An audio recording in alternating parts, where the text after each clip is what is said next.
प्यारे विद्यार्थियों, सुप्रभात। आज हम अभिव्यक्ति और माध्यम में से पत्रकारिता के विविध आयामों पर चर्चा करेंगे। इस पाठ को समझेंगे, जिसमें से हम पत्रकारिता पत्रकारिता क्या है, संपादन के सिद्धांत और ये जो संपादन के सिद्धांत हैं, इन पर हम थोड़ा बहुत प्रकाश डालेंगे।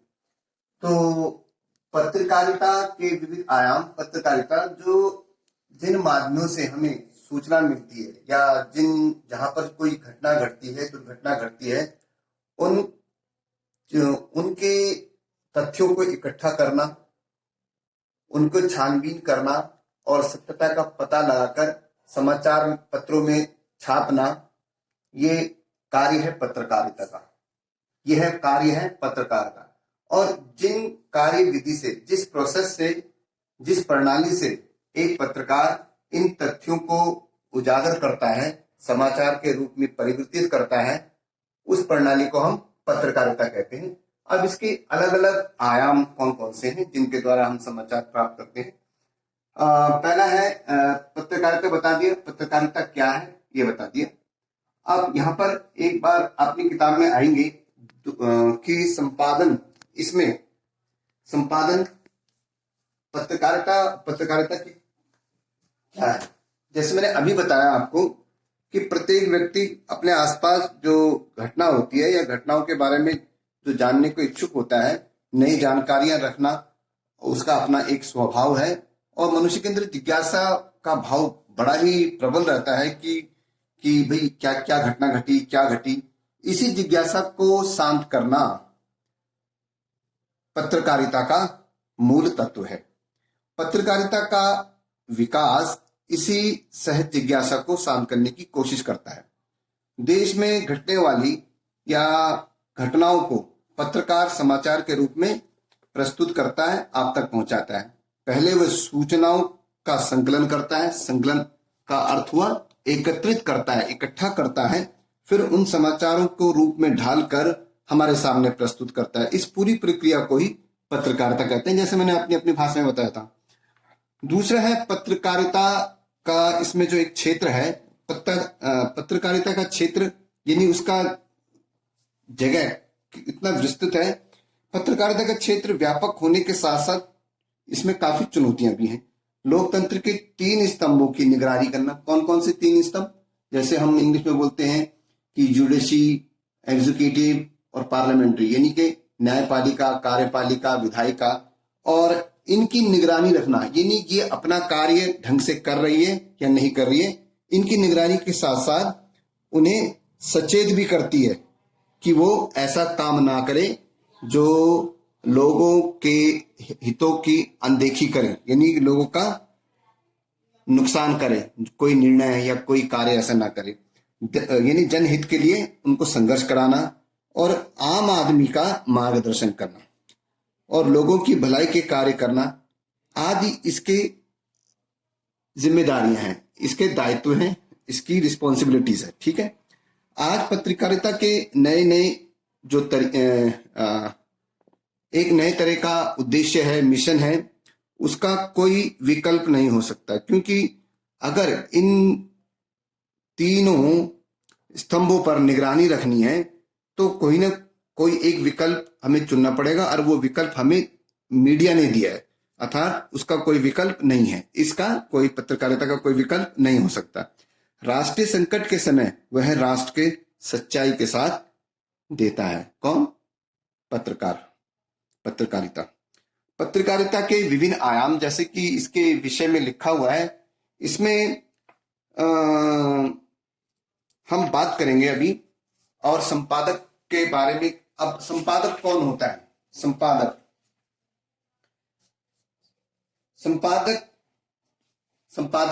संपादन का मतलब होता है कि जो समाचार पत्रकारिता के अंदर संपादन का मतलब एडिटर, और संपादक जो किसी भी न्यूज एजेंसी का, यानी समाचार जो छापती है उस एजेंसी, जैसी कोई अमर उजाला हुआ, इसका जो मुख्य संपादक होता है वो समाचार उसका उसका कार्य क्या है, संपादक एक गेट कीपर की तरह है कि जिस प्रकार गेट कीपर हर व्यक्ति को सोच समझ के भीतर आने देता है, उसी प्रकार जो संपादक होता है वो उन खबरों को जो उसके सहयोगी खबर लेके आते हैं उनको काट छांट करना, कौन सी खबर छपने लायक है, कौन और इसको कौन से पृष्ठ पर स्थान दिया जाना चाहिए, कितना स्थान मिलना चाहिए, भाषा कैसी रखे, और उसमें जो भाषा वो जो उसके जो पत्रकार जो समाचार जो उनके जो समाचार देते हैं उनकी भाषा शुद्ध है या अशुद्ध है, इन सब का ख्याल संपादक रखता है। तो संपादक एक तरह से मुख्य भूमिका में आ गया, संपादक एक गेट कीपर हो गया। प्रश्न पूछ जाता है कि गेट कीपर किसे कहा जाता है पत्रकारिता में, तो वो संपादक है। तो संपादक का काम ये है, इसके अंदर सहायक संपादक, उप संपादक होते हैं। अब यहाँ पर संपादक जिसे जो संपादन करता है, संपादक जो उसका कार्य है समाचार को एकत्रित करना, उसकी सच्चाई को काट छांट पता लगाना, कौन सी समाचार ये सत्य है असत्य है, कौन से छपने लायक है और कौन से छपने से इसकी भाषा को किस तरह से वो समाज में भेजना चाहिए ताकि एक सौहार्द प्रेम भाव बना रहे, ये काम संपादक का है। और संपादन हुआ उसके कार्य, संपादक के कार्य, यानी कि जिस कार्य विधि प्रणाली से वह खबरों का एकत्रित करता है, तथ्यों को एकत्रित करता है, उनको एक दूसरे से जोड़कर देखता है, ये एक वैज्ञानिक पद्धति है, उसके हिसाब से उसको समझता है और समाज में हमारे सामने प्रस्तुत करता है। ये इस प्रणाली को संपादन बोलते हैं, यानी एडिट करना। एडिटर का मतलब इंग्लिश में एडिट करना, यानी कि समाचार को काट छांट करके हमारे सामने प्रस्तुत करना, ये उसकी कार्य को हम संपादन कहते हैं। संपादन को कार्य करते समय यानी एडिटर को कार्य करते समय वो कौन से नियम है जिनका वो पालन करे। ऐसे तो कोई भी संपादन अपनी मर्जी से कुछ कर देगा, तो उसकी भी कुछ नियम है, उसकी भी कुछ अपनी बंदिशें हैं, यानी कुछ उसका एक क्राइटेरिया है, यानी कि उस सीमा रेखा का उल्लंघन नहीं कर सकता। अर्थात संपादन के भी कुछ कायदे कानून है, नियम है, जिसका उसे पालन करना पड़ता है। अब तथ्यों की शुद्धता,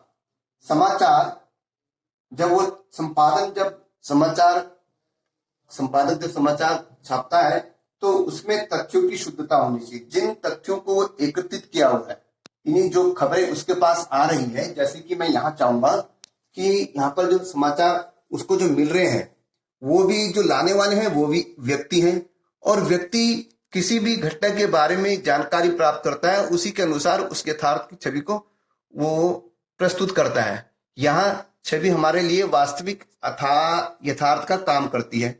अर्थात दरअसल जो यथार्थ माने जो उस समय का जो सच्चाई है, वास्तविकता है, उसको पूरी तरह से हमारे सामने दिखाने के लिए आवश्यक है कि ऐसे तथ्यों का चयन किया जाए जो उसका संपूर्णता को में प्रतिनिधित्व करते हो। अर्थात ऐसी घटना जो घटी है उसको ऐसे तथ्यों के साथ प्रस्तुत किया जाए ताकि उस घटना के साथ कोई छेड़छाड़ ना हो और पूर्णतः वो जैसे घटी है वो हमारे सामने प्रस्तुत हो। लेकिन समाचार में हम किसी भी यथार्थ को अत्यंत सीमित चयनित सूचनाओं और तथ्यों के माध्यम से ही व्यक्त करते हैं। इसलिए यह अत्यंत महत्वपूर्ण हो जाता है कि किसी भी विषय के बारे में समाचार लिखते समय किन सूचनाओं और तथ्यों का चयन करते हैं और किन्हें छोड़ते हैं। ये लिखा है ना, किन सूचनाओं तथ्यों का, तथ्य माने जो आंकड़े, जो सबूत मौकाए वारदात पर, घटनास्थल पर जो मिले हैं उसको चयन करना। ये हमारा एक अपनी समझ है उस संपादन की वो किन सूचनाओं को चयन करता है और किन्हें छोड़ देता है। चुनौती यही है, यानी कि उसके सामने चैलेंजेस, समस्याएं यही है कि ये सूचनाएं और तथ्य सबसे अहम हो, अहम माने मुख्य हो, और संपूर्ण घटना का, जो घटना घटी है उसका बारे में हमें जानकारी पहुंचाते हो। तथ्य बिल्कुल सटीक और सही होने चाहिए, तथ्य सटीक होने चाहिए, सही होने चाहिए, और सही होने चाहिए, उनमें तोड़ मरोड़ कर प्रस्तुत नहीं करना चाहिए। जैसे आजकल समाचार आ रहे हैं, उस तरह से कोई आदमी उन पर शक करता है कि ये एक पक्ष का मतलब एक पक्षीय है, यानी ये किसी एक संप्रदाय का के बारे में बात कर रहा है, तो संप्रदाय के बारे में नहीं कर रहा। तो मतलब जो हमारे पास जो घटना के तथ्य मिल रहे हैं वो वैसे ही प्रस्तुत करने चाहिए, और उसी मूड में, यानी कि उसी स्वभाव के अंदर वो दिखाने भी चाहिए, और उसके अंदर कोई अपना कोई अहम नजर नहीं आना चाहिए, यानी घटनाओं को तथ्यों को तोड़ मरोड़ कर नहीं दिखाना चाहिए।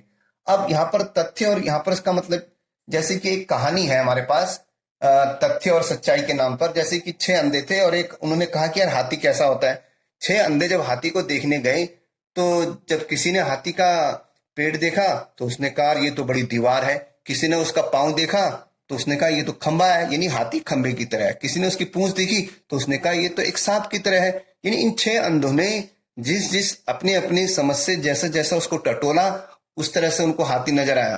तो कहने का मतलब है कि लेकिन अब जैसे किसी ने हाथी के कान देखे तो उसने कहा ये तो पंखा है, लेकिन ध्यान रखना चाहिए हाथी का कान उस जिस अंधे ने देखा और उसको पंखा बताया, ये एक तथ्य है, लेकिन सच्चाई ये है कि हाथी का कान पंखा तो नहीं हो सकता ना। यही बात यहां पर समझाने। लेकिन तो इस तरह हम कह सकते हैं कि तथ्य आप अपने आप में सत्य हैं। जो उन अंधों ने जो खोजा, जो तथ्य एकत्रित किए, वो अपने आप में सत्य हैं। लेकिन हमें यह भी देखना पड़ेगा कि समाचार लिखते समय उसको उसका विषय जिस संदर्भ में उसको हमने प्रस्तुत करना है वो उसी संदर्भ में प्रस्तुत किया जाना चाहिए।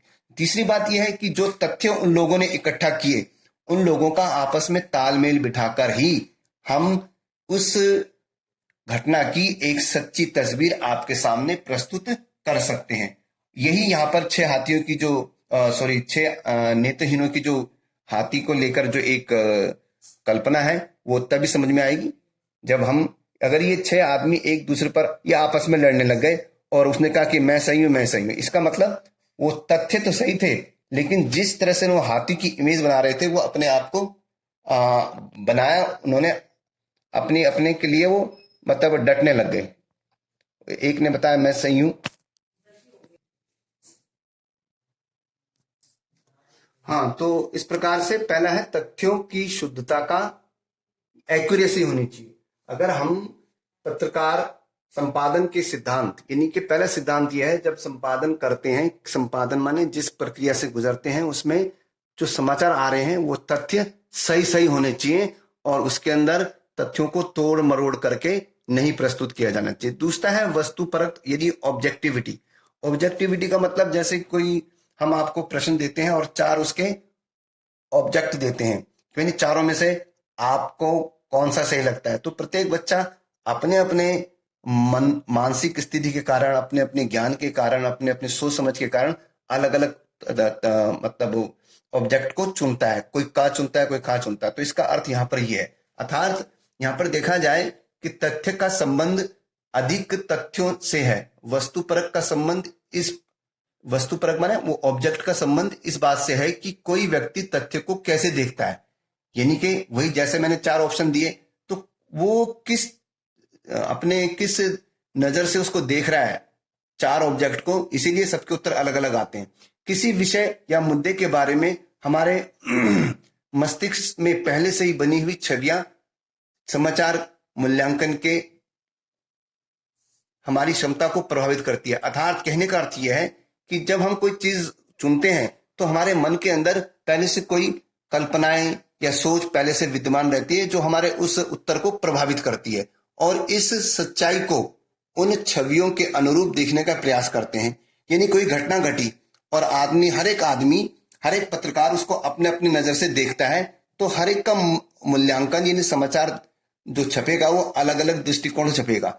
यही बात वो बताना चाह रहा है। हमारे मस्तिष्क में अनेक मौकों पर इस प्रकार की अनेक वास्तविक छवियां भी हो सकती हैं। तो इस प्रकार से वस्तुपरक की जो अवधारणा का संबंध हमारे सामाजिक, सांस्कृतिक और आर्थिक मूल्यों से, कहने का मतलब जो भी पत्रकार जो भी घटना स्थल से समाचार देता है या जो भी देता है, वो व्यक्ति वो समाचार भेजने वाला पत्रकार, उसका अपना एक सामाजिक सोच होती है, सांस्कृतिक और आर्थिक मूल्य होता है, यानी कि वो हर व्यक्ति अपने अपने सामाजिक आर्थिक मूल्यों से प्रभावित होता है। और ये मूल्य हमारे उसको कहाँ से मिलते हैं? हमारे समाज से मिलते हैं। बचपन से स्कूल में पढ़ाया जाता है कि दुनिया भर के लोग संस्कृति के सैकड़ों के बारे में। तो एक आदमी ऐसे विकसित होता है, उसकी बुद्धि ऐसे विकसित होती है। और जब वो समाचार इकट्ठा करता है तो यहाँ पर वस्तु पर का तकाजा यही है कि एक प्रकार समाचार के लिए तथ्यों का संकलन, यानी कि वस्तु पर का आशय यही है कि एक पत्रकार समाचार के लिए तथ्यों का संकलन करे, यानी कि जो उसे सबूत, जो आंकड़े मिले हैं उनको एकत्रित करे और उसे प्रस्तुत करते हुए अपने आकलन को, अपने उत्तर को अपनी धारणाओं या विचारों से प्रभावित ना करे। यानी जब वो समाचार प्रस्तुत कर रहा है तो उसमें स्वयं की पूर्व ग्रह नहीं झलकने चाहिए। अगर समाचार के बीच अगर जैसे कोई धार्मिक मुद्दा है और वो उसके ऊपर वो कोई समाचार दे रहा है, तो जो उसके कहने का मतलब ये है कि जो पत्रकार है जब उसका समाचार बनाए तो वो अपने हिंदू या मुस्लिम संस्कारों के अनुसार ना होकर एक तटस्थ, एक पक्ष, निरपक्ष होकर उस पर विचार करे। अगर वो ऐसा नहीं करेगा तो समाचार प्रभावित होगा। इसलिए उसकी वस्तुपरकता, इन ऑब्जेक्टिविटी, ये डिपेंड करती है उस व्यक्ति पर। और उसकी यही जो ऑब्जेक्टिविटी है, यानी कि वो क्या उसको ऑब्जेक्ट उसको चुनना चाहिए, कौन सा सही उत्तर उसको दिमाग में आना चाहिए। वैसे ही इस प्रकार एक ही समाचार किसी के लिए वस्तुपरक हो सकता है और किसी के लिए पूर्व ग्रह से प्रभावित हो सकता है। लेकिन एक पत्रकार को जहां तक संभव हो अपने लेखन में वस्तुपरक का ध्यान जरूर रखना चाहिए। कहने का मतलब ये हुआ कि उसको समाचार देते समय पूर्व ग्रहों से ग्रस्त नहीं होना चाहिए, वस्तुपरक का ध्यान रखना ही चाहिए। ठीक है। दूसरा है निष्पक्षता, फेयरनेस। जब भी कोई एक पत्रकार समाचार लाता है और समाचार इतना समाज को प्रभावित करने वाला होता है, समाज को प्रभावित करने वाला होता है कि उस समाज के जैसे कोई, उसको ये डर है कि अगर ये ऐसा समाचार जो समाज में आपस में वैर या वैमनस्य को बढ़ावा देगा, तो यहाँ पर निष्पक्ष होकर उसको कई चीजें ऐसी होती हैं जो उसको जैसे किसी का नाम ना देना, व्यक्ति सुनना, जाति सूचक शब्द का इस्तेमाल ना करना, सांप्रदायिक सूचक शब्द का इस्तेमाल ना करना, इन चीजों का ध्यान रखना पड़ता है। एक पत्रकार के लिए निष्पक्ष होना बहुत जरूरी है। उसकी निष्पक्षता से ही उसके समाचार संगठन की साख बनती है, उसकी इमेज बनती है। यही साख तभी बनती है जब समाचार संगठन बिना किसी पक्ष के लिए सच्चाई सामने लाते हैं। पत्रकार लोकतंत्र का चौथा स्तंभ माना जाता है और इसकी राष्ट्रीय और सामाजिक जीवन में महत्वपूर्ण भूमिका है। लेकिन निष्पक्षता का अर्थ तटस्थता नहीं है, यानी कि एक निष्पक्ष होने का मतलब ये नहीं कि आप अपने जगह पर अपने विचारों पर बिल्कुल बदलने ही नहीं है, एक ही सोच बना के रखो। इसलिए पत्रकारिता सही और गलत, अन्याय और न्याय जैसे मसलों के बीच तटस्थ नहीं हो सकती, स्थिर नहीं हो सकती, बल्कि वह निष्पक्ष होते हुए भी सही और अन्याय के साथ होती है। अब इसका जो अगला बिंदु है संतुलन, यानी कि संपादन के सिद्धांत का अगला बिंदु है संतुलन। तीसरा बिंदु है संतुलन, यानी बैलेंस करना। ठीक है ना, बैलेंस करना।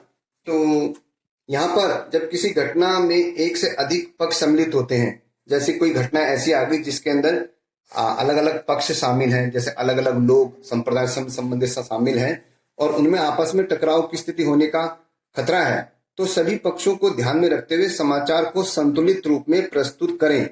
ये ऐसा करना चाहिए, ऐसी मजबूरी बननी चाहिए संपादक की। अगर नहीं बनता तो उसका एक समाचार समाज में लड़ाई, दंगे, ये इस